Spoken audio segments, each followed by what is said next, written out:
पहले यहाँ पे भारी गंदगी नाला बिल्कुल गंगा जी से मिलता था।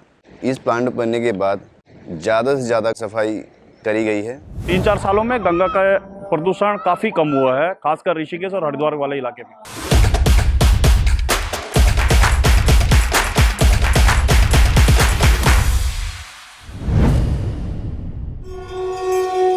मृत्युंजयाय रुद्राय नीलकंठाय शांभवे अमृतेशाय शर्वाय महादेवाय ते नमः।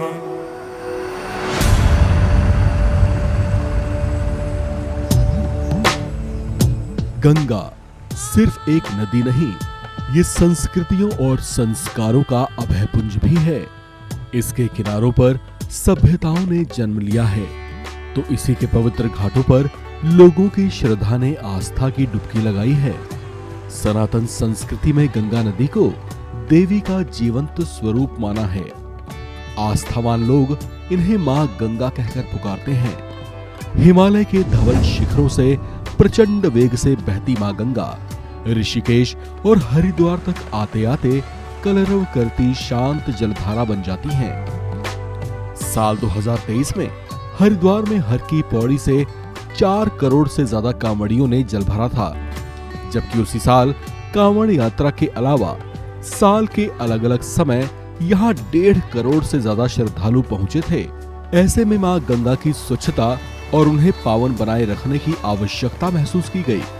इसके लिए भागीरथी प्रयत्नों की जरूरत थी। ऐसे में केंद्र सरकार ने गंगा नदी में प्रदूषण को रोकने और नदी को मूल स्वरूप में पुनर्जीवित करने के उद्देश्यों के साथ नमामि गंगे परियोजना की शुरुआत की। हम नई सोच, नई अप्रोच के साथ आगे बढ़े। हमने नमामि गंगे मिशन को सिर्फ गंगा जी की साफ सफाई तक ही सीमित नहीं रखा, बल्कि इसे देश का सबसे बड़ा और विस्तृत नदी संरक्षण कार्यक्रम बनाया। उत्तराखंड में नमामि गंगे परियोजना के तहत हरिद्वार के जगजीतपुर में प्रतिदिन 68 मिलियन लीटर की क्षमता वाला वाटर ट्रीटमेंट प्लांट स्थापित किया गया है। साथ ही 27 मिलियन लीटर की क्षमता वाले सीवेज ट्रीटमेंट प्लांट को अपग्रेड किया गया है। कोटद्वार में खोह नदी में गिरने वाले 9 नालों के दोहन के साथ साथ और एक सीवेज ट्रीटमेंट प्लांट का निर्माण भी किया गया है।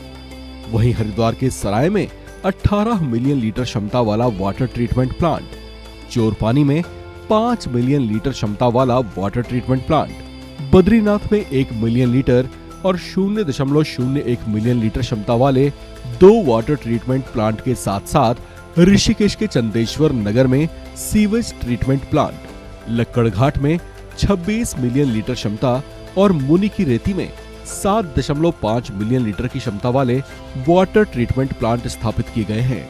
ऋषिकेश शहर का जितना भी गंदा पानी जो नाले से, नदियों से निकल के आता है, उसे हम साफ करते हैं और साफ करने के बाद जो हमारे किसान भाई हैं यहाँ पे आसपास, उन्हें हम ये पानी देते हैं, जिससे उनकी खेती के लिए जो जल की व्यवस्था है वो प्रॉपर बनी रहे। जब से ये प्लांट बना है, ये 17 MLD 18 MLD के आसपास चल रहा है। पानी की क्वालिटी बहुत अच्छी है और इससे गांव के आसपास के लोगों का बहुत विकास हो रहा है। उत्तराखंड में नमामि गंगे परियोजना के संचालित होने से गंगा नदी की स्वच्छता बढ़ी है। इसका सुखद परिणाम ये हुआ कि 4 धाम की यात्रा करने वाले श्रद्धालुओं की संख्या में लगातार बढ़ोतरी होती जा रही है।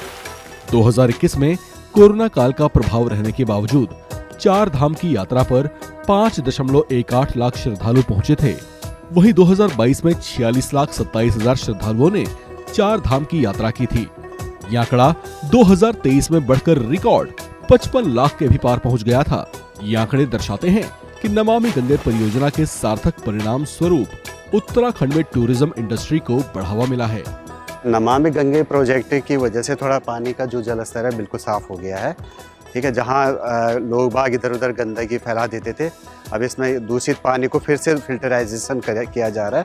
गंगा जी पहले की अपेक्षा 80% से ज़्यादा साफ हो गई है पहले जो गंगा जी में बहुत सारा प्लास्टिक और कपड़ों का ढेर और बहुत सारी जो वेस्ट देखने को मिलता था, वो अब गंगा जी में और गंगा जी के किनारे देखने को नहीं मिलता है। नमामि गंगे परियोजना एक एकीकृत मिशन है। केंद्र सरकार की ओर से गंगा नदी के प्रदूषण को खत्म करने, उसके संरक्षण और कायाकल्प के लिए इन कुछ वर्षों में जो प्रभावी कदम उठाए गए हैं, उसके अब बेहद सुखद परिणाम दिखाई देने लगे हैं।